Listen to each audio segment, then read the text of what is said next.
Менса България покани кандидат-депутатите да се подложат на тест за интелигентност.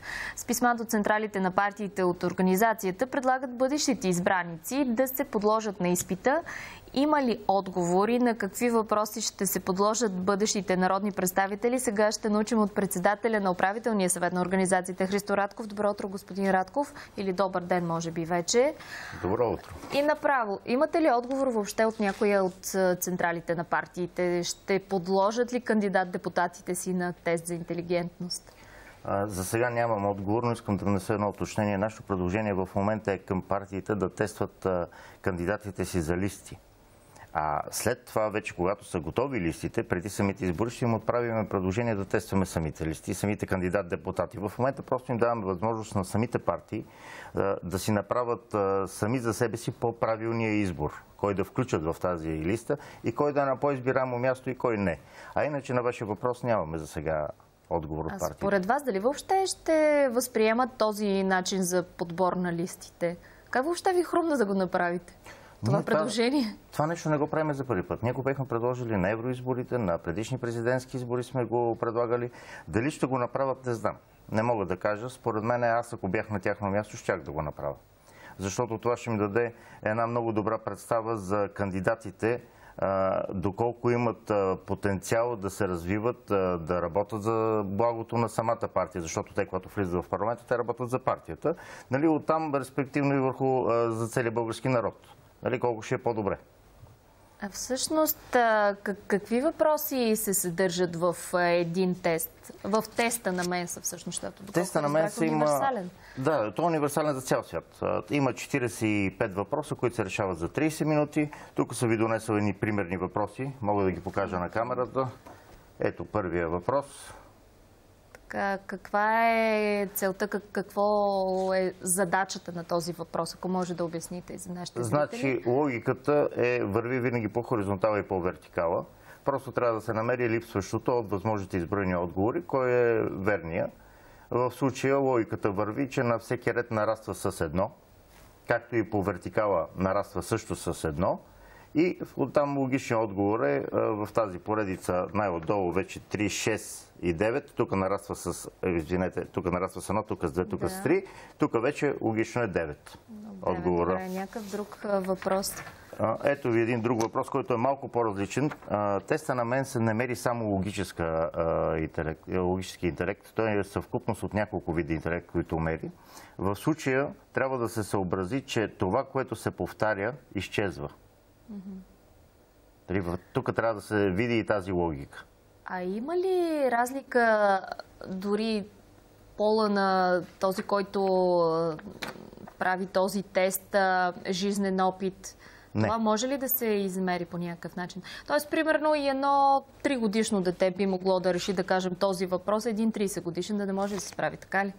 Въпросите са 45 и тук се набляга на времето. Времето е ограничено. Тестът е един и същи от 14 годишна възраст нагоре, за всички, които се подложат на него. Разликата е броя верни отговори. Съобразно броя верни отговори и съобразно възрастта се смята интелигентността. Разбира се, едно 14 годишно дете и един 22 годишен човек, разликата е голяма. Може би до 2-3 въпроса, ако се не лъжа, беше в верните отговори. Нали? Но имат еднаква интелигентност. Ако се върнем пак на родните политици, според вас защо нямате отговор? Притесняват се да не се изложат или... Не знам. В момента това, което ние сме им предложили, ние сега не държиме да публикуваме техните резултати. Сега просто искаме да ги дадем на партиите. И не виждам притеснение в водачите на лидерите на партии, които спокойно могат да изпратят своите кандидати, наистина за да си направят един по-добър избор сами за себе си. В интернет може ли да се направи подобен тест? Менса няма в интернет тест. Менса не. Даже и Менса International няма.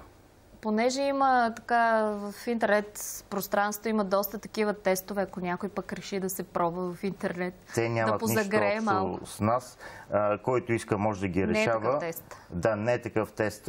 Един тест, за да е правилен, трябва да мине калибровка поне на 10 000 тествания, на които тези хора им знаем резултата, за да го калиброваме. А тези, които са в интернет, силно се съмнявам, че така са калибровани. Добре, но доколко е труден този тест на мен? Знаем, че в членуват най-умните, уж най-интелигентните хора. Горните 2%. Така, колко е труден този тест? За нас не е труден. За вас не е труден, ама за останалите 98%. Значи този измерител, дали сте в горните 2% или в горните 20%, горните 20% също са много добра предпоставка да работите за народа. Нали, ако депутатите изкарат такива резултати, това ще е прекрасно.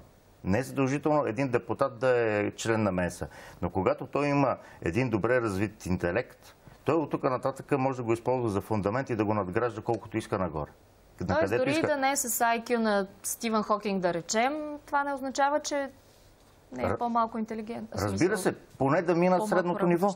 Нали, нека поне колко е средното ниво? 50. IQ 100 и 50% от населението.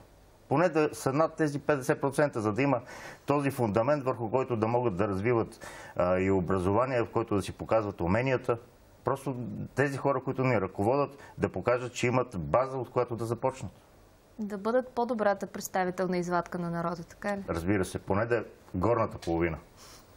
Добре, а вие дали ли сте си някакъв крайен срок, до който очаквате техните отговори? Дали въобще някой ще се престраши да дойде и да се тества? Не, крайен срок не сме дали, но в момента, в който те обявят, всички партии завършат и обявят листите си, крайният срок просто само от себе си е отпаднал. Днеска изтича крайният срок за регистриране в ЦИК, значи... Да, но не е обявяване на листите, само регистрират. Тоест, може би до края на месеца, ако не се лъжа, беше за регистрация на листи. 25 или 8. Добре, ами на мен лично от журналистическа гледна точка ще ми е много любопитно и искрено си пожелавам поне няколко души кандидат-депутати да дойдат и да вземат този тест. Вие казахте, че няма да обявявате резултатите, а само на заинтересованите лица. Разбира се, за това, което в момента предлагаме, само тези, които ни изпратят самата листа, значи ние даваме резултатите конкретно на всеки тестван. Ние нямаме право да разгласяваме тази информация. Но, когато ги изпрати една партия и те подпишат декларация, че може да обявиме на техните лидери техните резултати, ние ще ги дадем на техните лидери. От тук нататък те вече как ще ги използват? Надяваме се да ги използват добре. Всички сме заинтересовани, защото самите ние от Менса също сме от тази държава, също сме гласоподаватели. И ние искаме да бъдем управлявани по-добре. А не се ли изкушавате вие да сте кандидати за депутати в такъв случай? От ръководството на Менса ние сме непартийна организация, не може да се кандидатираме. За другите членове не знам. Може и да има някой кандидат за този парламент. А колко са членовете на Менса в момента около 2000 човека. Около 2000. Добре. Не са малко. Така... Потенциала, който теоретично може да бъдат при 7 милиона население са 140 хиляди. Чудесно. Добре, много ви благодаря за този разговор и наистина пожелавам ви и си пожелавам и на нашите зрители като гласоподаватели, поне някои от кандидат-депутатите или евентуално бъдещи депутати да се подложат на този тест и да са наистина поне 100 точки. Хайде да си пожелаем така. Поне да са в горната половина. Поне в горната половина. Благодаря ви много за този разговор. Христо Радков, председател на управителния съвет на Менса България.